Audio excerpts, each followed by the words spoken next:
Dalam pusaran debu dan angin, siluet gelap yang familiar muncul di lokasi energi biru.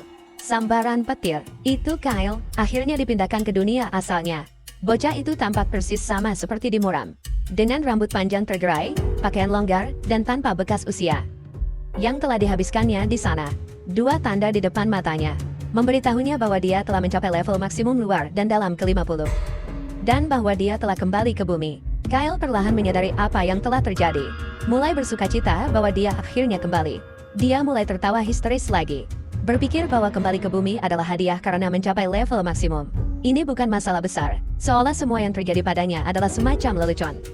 Namun, di balik peristiwa yang menggembirakan ini, Kyle tak melupakan hasratnya untuk membunuh orang yang bersalah atas menghilangnya dirinya.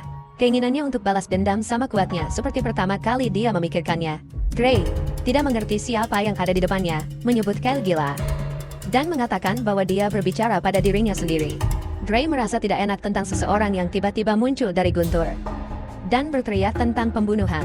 Jika orang asing itu bisa berteleportasi, maka dia mungkin seorang penyihir.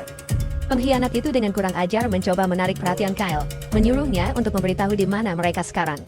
Namun, Kyle mengabaikannya begitu saja, melewatinya seolah-olah dia adalah serangga yang tidak penting.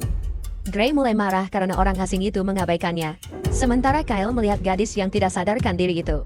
Kyle bertanya apakah Gray sedang berduel sampai mati dengannya. Karena dia sekarat, Gray tidak menyukai ini karena sekarang ada satu saksi ekstra lagi. Saat Kyle membungkuk ke arah gadis itu, pengkhianat itu menyadari kesalahannya. Gray sadar dia telah membuat pilihan yang salah lagi, karena orang asing itu bisa melihat apa yang terjadi pada Becca. Itu berarti dia tak bisa membiarkannya pergi begitu saja. Lebih baik singkirkan dia sekalian. Si pengkhianat mencoba memahami apa yang dilakukan orang asing itu, tapi dia terlalu takut. Dia akan mengerti apa yang sebenarnya terjadi, atau mencari tahu kebenaran. Jadi, dia mengaktifkan kekuatannya lagi, memenuhi tinjunya dengan sihir merah. Dia tidak peduli apa yang dilakukan orang asing itu. Dia harus dienyahkan sebagai penghalang. Gray memanggil orang asing itu, tapi Kyle sibuk memeriksa gadis di depannya, termasuk merasakan keterkejutan. Saat dia mengenali kalungnya, Kyle dengan lembut menyentuh pipi gadis itu, menatap wajahnya yang kelelahan. Sementara itu, Gray berbohong bahwa dia dan Becca menikmati pertarungan sampai mati, dan pura-pura berbohong bahwa dia berharap dewa akan menghidupkan kembali gadis itu. Tapi si pengkhianat sama sekali tak merasakan hal itu.